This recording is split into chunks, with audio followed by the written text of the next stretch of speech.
Programa 35. El mol y cómo contamos las moléculas. En este programa identificaremos la importancia del concepto de mol como unidad de medida de la cantidad de sustancia.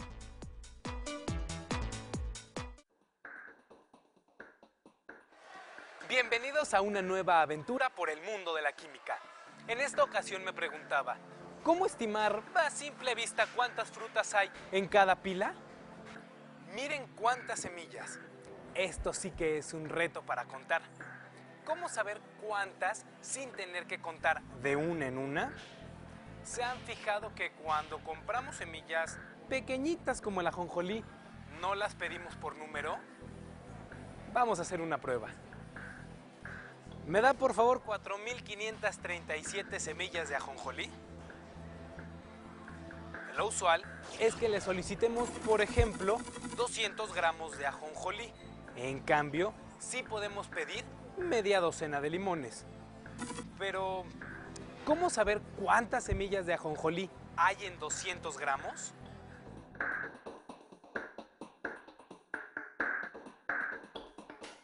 Es posible estimar cuántos elementos hay en un conjunto muy numeroso sin contarlos uno por uno. Podríamos saber, por ejemplo, cuántos ladrillos se utilizan en la construcción de todo un conjunto habitacional si conociéramos que cada camión transporta alrededor de 7,000 ladrillos y que en la obra se requerirán 143 camiones. De manera semejante, es factible estimar el número de partículas microscópicas, como moléculas o átomos, que hay en determinada cantidad de una sustancia.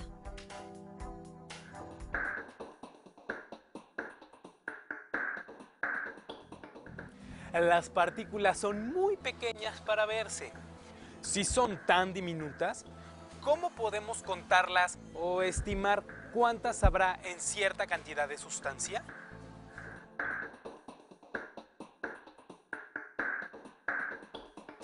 A comienzos del siglo XIX, el francés Guy Lussac realizó varios experimentos en los que hacía reaccionar volúmenes exactos de gases. Él descubrió que si, por ejemplo, 1 litro de gas hidrógeno reacciona con 1 litro de gas cloro, se obtiene 1 solo litro de cloruro de hidrógeno en forma gaseosa, en vez de 2 litros. Este fenómeno parecía no cumplir la ley de la conservación de la materia. Sus experimentos constituyeron un primer paso para determinar el número de partículas que hay en una muestra de una sustancia.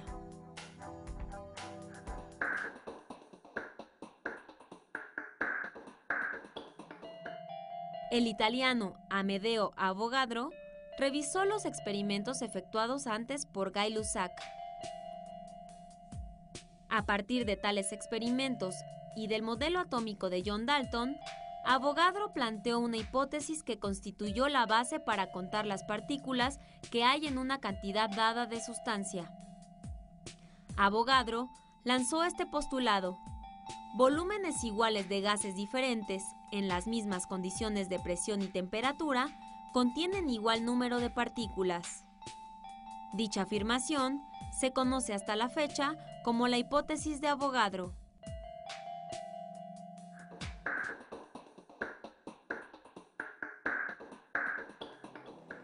Según la hipótesis de Avogadro, varios costales de la misma capacidad con semillas del mismo tamaño, aunque de masas diferentes, deberían contener el mismo número de semillas. Pero, ¿cómo saber cuántas semillas hay en una muestra, por ejemplo, en este cucharón?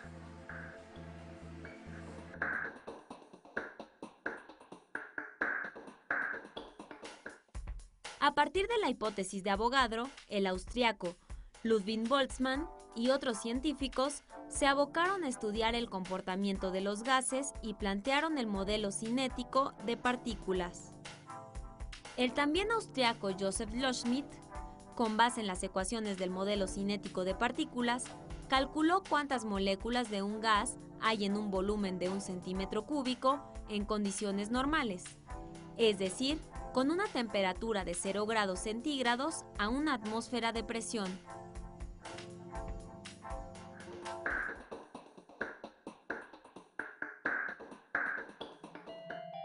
La hipótesis de Avogadro, junto con los trabajos de varios científicos, condujeron a definir una constante llamada número de Avogadro. Se ha establecido que en 12 gramos del isótopo de carbono 12 hay 6.022 por 10 a la 23 átomos de carbono. El valor aproximado del número de Avogadro es 6.022 por 10 a la 23 partículas.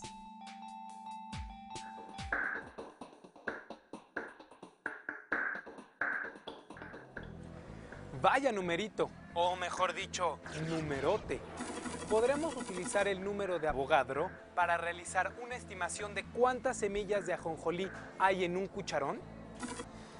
Pero eso de que el exponente de 10 es 23, ¿no será un número excesivamente grande para la cantidad de semillas que quiero estimar? ¿Qué tan grande es el número de Avogadro?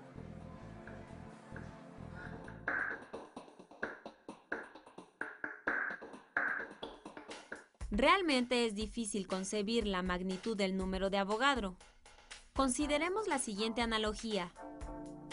Recordemos que, en promedio, la distancia de la Tierra al Sol es de 150 millones de kilómetros. Si alineáramos 6.022 por 10 a la 23 pelotitas de 1 milímetro de diámetro, una junto a la otra desde la Tierra al Sol, obtendríamos una cadena tan larga que podría cubrir unas 4.000 millones de veces esa distancia.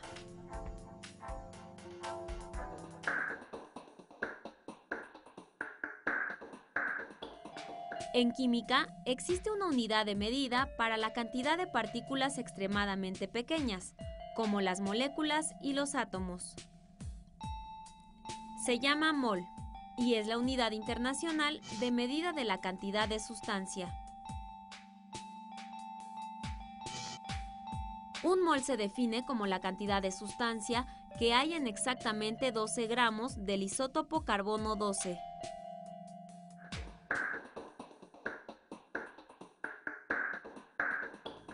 La hipótesis de Avogadro, que fue la base para calcular el número que lleva su nombre, fue planteada para la medición de gases.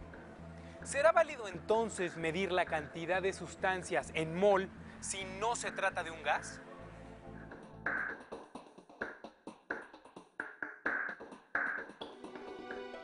En general, un mol de cualquier sustancia equivale a 6.022 por 10 a la 23 partículas, que bien pueden ser átomos, moléculas o incluso iones. En otras palabras, la cantidad de sustancia de cualquier material puede medirse mediante el mol. Por ejemplo, un mol de átomos de cobre contiene 6.022 por 10 a la 23 átomos de cobre, y un mol de moléculas de metano contiene 6.022 por 10 a la 23 moléculas de metano. Ahora bien, la masa molar es la masa de un mol de átomos o de moléculas y equivale numéricamente a la masa atómica o masa molecular expresada en gramos sobre mol. Recordemos que la masa molecular es la suma de las masas atómicas de los átomos que componen una molécula, y que las masas atómicas, a su vez, se encuentran en la tabla periódica de los elementos. Como la masa atómica se mide en unidades de masa atómica o UMA, la masa molecular se mide en las mismas unidades. Como ejemplo, calculemos la masa molar del elemento hidrógeno. Por definición, su masa molar es su masa atómica expresada en gramos sobre mol. La masa atómica del elemento hidrógeno es 1 UMA. Entonces, la masa molar del hidrógeno es el mismo número que la masa atómica, esto es 1, pero expresado en gramos sobre mol. Por lo tanto, la masa molar del hidrógeno es 1 gramo sobre mol. Esto significa que un mol de átomos de hidrógeno, es decir, 6.022 por 10 a la 23 átomos de hidrógeno, tiene una masa de 1 gramo. Si ahora queremos calcular la masa molar de un compuesto molecular, como el monóxido de carbono, procedemos de manera semejante. Tomamos en cuenta que cada molécula consta de 2 átomos, uno de oxígeno y uno de carbono. Entonces, sumamos las masas atómicas para conocer la masa molecular. La masa atómica del carbono es 12 UMA y la del oxígeno es 16 UMA, por lo que la masa molecular del monóxido de carbono es 12 UMA más 16 UMA igual a 28 UMA. Entonces, la masa molar es de 28 gramos sobre mol. Así, un mol, esto es 6.022 por 10 a la 23 moléculas de monóxido de carbono, tiene una masa de 28 gramos.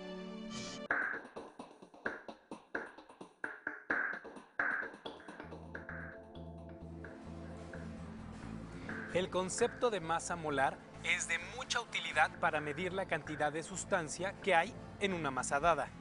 Así, por ejemplo, al saber cuántas semillas hay en un cucharón, podemos aproximar el número de semillas que hay en todo un costal, conociendo solo la masa de las semillas que caben en este. ¿Qué tal, eh?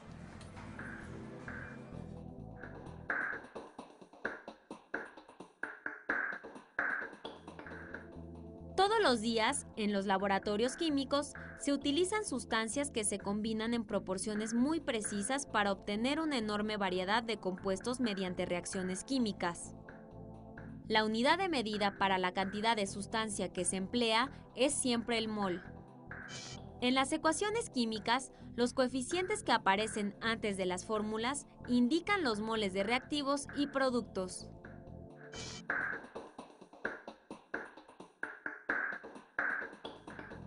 Conociendo lo que es el mol, podemos relacionar las cantidades de moléculas y átomos que pertenecen a la escala microscópica con cantidades de sustancia que sí podemos percibir y medir. El mol es una unidad que nos permite algo extraordinario: pasar de la escala microscópica a la escala humana, o bien contar cosas que no podemos ver. Impresionante, ¿no? Nos vemos en la próxima emisión.